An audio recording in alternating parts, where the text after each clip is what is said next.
Hello friends, ಎಲ್ಲರಿಗೂ ನಮಸ್ಕಾರ. ಇವತ್ತಿನ ಸ್ಪೆಷಲ್ ಏನಪ್ಪ ಅಂತಂದರೆ ಬಿಸಿ ಬಿಸಿ ರೊಟ್ಟಿ. ಏನು ಅದ್ರೊಳಗೆ ಸ್ಪೆಷಲ್ ಅಂದರೆ ಏನಿಲ್ಲ ಕೇಳಿರಿ, ಹೇಳ್ತೀನಿ. ನಮ್ಮ ಮನೆಯವ್ರಿಗೆ ಅಂದೇರಿ ಇವತ್ತು ಬಿಸಿ ರೊಟ್ಟಿ ಮಾಡಮೇನ್ರಿ, ದಿನ ನಾಷ್ಟ ಮಾಡಿ ಬ್ಯಾಸರಿ ಬಂದಂದ್ರೆ ಮುಂಜಾನೆ ರೊಟ್ಟಿ ಹೋಗ್ಲಪ್ಪ ನಾವು ಅಲ್ಲ ಅಂದ್ರಿ. ನಾಂದೇ ಇವ್ರು ಹಿಂಗೆ ಅಂತಾರ ಬಾ ಅಂತ ರೊಟ್ಟಿ ಹಂಚಿ ಇಟ್ಟೇ ಬಿಟ್ಟೆ ನೋಡ್ರಿ.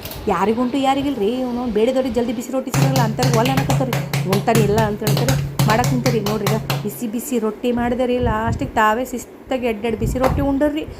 ಮಜ್ಜಿಗೆ ಒಂದು ಗ್ಲಾಸ್ ಮಜ್ಜಿಗೆ ಕುಡಿದು ರೈಟ್ ಅಂದ್ಬಿಟ್ರೆ ನೋಡ್ರಿ. ಈಗ ಬಿಸಿ ರೊಟ್ಟಿ, ಸಪ್ಪನ ಬೇಳೆ, ಅಗಸಿ ಖಾರ, ಕಿರ್ಸಲ್ ಪಲ್ಯ ಆಯ್ತು, ಮಜ್ಜಿಗೆ ಕುಡಿದು ಹೋದ್ರಿ. ಇನ್ನು ನೆಕ್ಸ್ಟ್ ಮಧ್ಯಾಹ್ನದ ಬೇಕಲ್ರಿ, 3 ಹೊತ್ತು ಸೇಮ್ ಪಲ್ಯ ಏನಂತಾರೆ ರೀ ಮತ್ತೆ ಮ್ಯಾಲೆ. ಅದಕ್ಕೆ ಬೇಡ ಅಂತ ಹೇಳಿಕರಿ ನಾವೇನು ಮಾಡಿದೀವಿ, ಕರ್ದು ಹಾಗಲಕಾಯಿ ಪಲ್ಯ ಮಾಡಕತ್ತೀವಿ ರೀ. ಹೆಂಗೆ ಕರ್ದು ಬದ್ನಿಕಾಯಿ ಮಾಡ್ತಾರೆ, ಹಂಗೆ ಕರ್ದು ಹಾಗಲಕಾಯಿ ಪಲ್ಯ ಮಾಡಕತ್ತೀವಿ ರೀ.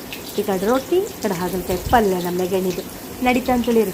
ಏನಪ್ಪ ಅಂದರೆ ಹಾಗಲಕಾಯಿ ನೀಟಾಗಿ ಹೆಚ್ಕೊಂಡು ಚಲೋ ಡೀಪ್ ಫ್ರೈ ಮಾಡ್ತೀವಿ ರೀ. ಡೀಪ್ ಫ್ರೈ ಮಾಡಿ ಏನು ಮಾಡಿಬಿಡ್ತೀವಿ ಅದು ಚಲೋ. ಇಲ್ಲಿ ನೋಡ್ರಿ, ಹಾಗಲಕಾಯಿ ಪಲ್ಯ ತೋರ್ಸೋಚಿಗೆ ಮತ್ತೆ ಎಲ್ಲರೂ ನಾನು ರೊಟ್ಟಿ ಒತ್ತದಂತ ತಿರುಗಿ ಹಾಕಿದೆ ರೀ. ಆಯ್ತು, ಈ ಕಡೆ ಹಾಗಲಕಾಯಿ ಪಲ್ಯ ನೀಟಾಗಿ ಡೀಪ್ ಫ್ರೈ ಮಾಡ್ತೀವಿ ರೀ. ಡೀಪ್ ಫ್ರೈ ಅಂದರೆ ಚಲೋ ಗೋಲ್ಡನ್ ಸಾಫ್ಟ್ ಆಗ್ಬೇಕು ರೀ. ಅವು ಹಂಗೆ ಫ್ರೈ ಮಾಡ್ಕೊಂಡು ತೆಗೆದುಬಿಡ್ತೀವಿ ಅಂತೇಳಿ ರೀ. ಅವಾಗ ಅದು ಫ್ರೈ ಆಗೋತನ ಸ್ವಲ್ಪ ಲೇಟ್ ಆಗ್ತದೆ ಅಂತೇಳಿ ಮಸಾಲ ರೆಡಿ ಮಾಡ್ಕೊಂಡ್ರಿ. ಏನಪ್ಪ ಅಂದರೆ ಸಪ್ಪನ ಶೇಂಗಾ ಪುಡಿ ರೀ. ಅದ್ರ ಜೊತೆಗೆ ಏನು ಮಾಡಿದ್ರಿ, ಒಂದು ಸ್ವಲ್ಪ ಖಾರ ಪುಡಿನೇ ಹಾಕೋತೀವಿ ರೀ ನಾವು. ನೀವು ಬೇಕಿದ್ರೆ ಹಾಕೋಬೋದು, ಇಲ್ಲಾಂದ್ರೆ ಸಪ್ಪನ ಶೇಂಗಾ ಪುಡಿ ಓಕೆ ನಡೀತದೆ ರೀ, ನೋ ಪ್ರಾಬ್ಲಮ್.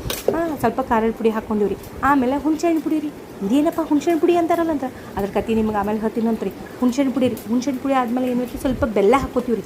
ಬೆಲ್ಲ ಒಂದು ಸ್ವಲ್ಪ ಜಾಸ್ತಿ ಪ್ರಮಾಣದಾಗ ರೀ ಹಾಗಲಕಾಯಿದಾಗ, ಯಾಕಂದ್ರೆ ಹಾಗಲಕಾಯಿ ಸ್ವಲ್ಪ ಕಹಿ ಇರ್ತದಲ್ಲ ರೀ, ಅದ್ರ ಸಲುವಾಗಿ ಒಂದು ಸ್ವಲ್ಪ ಜಾಸ್ತಿಯಾಗ ಬೆಲ್ಲ ಹಾಕ್ಕೊಂಡಿವಿ ರೀ.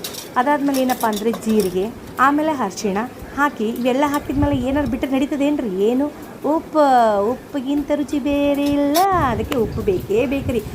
ರುಚಿಗೆ ತಕ್ಕಷ್ಟು ಉಪ್ಪು, ರುಚಿಗೆ ತಕ್ಕಷ್ಟು ಖಾರ ಪುಡಿನೂ ಕೂಡ, ಯಾಕಂದರೆ ನಾವು ಸ್ವಲ್ಪ ಖಾರ ಜಾಸ್ತಿ ಉಣ್ತೀವಿ ರೀ. ಹಾಕ್ಕೊಂಡು ಆಮೇಲೆ ಬೆಳ್ಳುಳ್ಳಿ ಹಾಕ್ಕೊಂಡಿರಿ. ಇಷ್ಟೆಲ್ಲ ಹಾಕ್ಕೊಂಡು ಬೇರೆ ಮಸಾಲ, ಗರಂ ಮಸಾಲ ಆ ಮಸಾಲ ಏನಿಲ್ಲ, ಇದೇ ಸೂಪರ್ ಆಗಿಬಿಡ್ತದಂತ ರೀ. ವೆರಿ ಟೇಸ್ಟಿ ಆ್ಯಂಡ್ ಹೆಲ್ದಿ ರೀ. ಹಾಕ್ಕೊಂಡು ನುಣ್ಣಗೆ ರುಬ್ಕೊಂಡಿರಿ. ಈಗ ಹುಣ್ಸೆಹಣ್ಣಿನ ಪುಡಿ. ಏನಪ್ಪ ಹುಣ್ಸೆಹಣ್ಣಿನ ಪುಡಿ ಅಂದರೆ, ಹುಣ್ಸೆಹಣ್ಣು ತಂದು ಅದನ್ನು ಚಲೋ ಬಿಸಿಲಾಗ ಒಣಗಿಟ್ಟು ಅದನ್ನು ಏನು ಮಾಡಬೇಕಂದ್ರೆ ಒಂದು ಸ್ವಲ್ಪ ಉಪ್ಪು ಹಾಕಿ ಮಿಕ್ಸರ್ನಾಗ ಹಾಕೊಂಡು ಇಟ್ಕೊಂಡ್ರೆ ಸಾಂಬಾರ್ನಾಗ ಅದ್ರೊಳಗೆ ನೀವು ಡೈರೆಕ್ಟ್ ಹಾಕೋಬೋದು ರೀ. ನೆನೆ ಇಡೋದು ತಪ್ತದೆ ರೀ. ನೀವು ಟೊಮೆಟೊ ಇದಕ್ಕೆ ಅಂತ ಕೇಳಕತ್ರಿ ಏನು, ಹಾಗಲಕಾಯಿ ಪಲ್ಯಗಳು ಉಣಂಗಿಲ್ಲಲ್ಲ ರೀ ಒಬ್ಬೊಬ್ಬರು, ಅವ್ರ ಸಲೋಗಿ ಅಂತೇಳಿ ಟೊಮೆಟೊ ಹಿಂಗೆ ಹೆಚ್ಕೊಂಡು ಡೀಪ್ ಫ್ರೈ ಮಾಡ್ಕೊಂಡು ತೆಕ್ಕೊಂಡಿರಿ. ಆಮೇಲೆ ಅದೇ ಎಣ್ಣೆ ಒಂದು ಸ್ವಲ್ಪ ಉಳಿದ ಎಣ್ಣೆಯೊಳಗೆ ಏನು ಮಾಡಿದೀವಪ್ಪ ಅಂತಂದರೆ ಒಂದು ಸ್ವಲ್ಪ ಸಾಸಿವೆ, ಆಮೇಲೆ ಜೀರಿಗೆ ಹಾಕಿ ಅವು ಸ್ವಲ್ಪ ಚಟಪಟ ಆದಮೇಲೆ ಅದನ್ನೇನು ನಾವು ಮಸಾಲ ರೆಡಿ ಮಾಡಿ ಇಟ್ಕೊಂಡಿದ್ವೋ ಸ್ಟಫ್ ಮಾಡೋಕ್ಕಂತ ಹೇಳಿ ತುಂಬೋದಕ್ಕೆ ಆ ಮಸಾಲನ ನಾವು ಡೀಪ್ ಫ್ರೈ ಮಾಡ್ಕೊಂಡಿವ್ರಿ. ಫ್ರೈ ಮಾಡ್ಕೊಂಡಿವ್ರಿ. ಚಲೋ ಫ್ರೈ ಮಾಡಿ ಅದು ತಣ್ಣಗಾದ್ಮೇಲೆ ಇದನ್ನು ತಣ್ಣಗಾಗಬೇಕು, ಆಮೇಲೆ ಫ್ರೈ ಮಾಡಿದಂಥ ಹಾಗಲಕಾಯಿ ಟೊಮೆಟೊನು ತಣ್ಣಗಾಗಬೇಕು ರೀ. ಅದೆರಡು ತಣ್ಣಗಾದ್ಮೇಲೆ ನೀಟಾಗಿ ತುಂಬಿಟ್ಟಿವ್ರಿ. ಊಟಕ್ಕೆ ರೆಡಿ ಆದವು ನೋಡಿರಿ.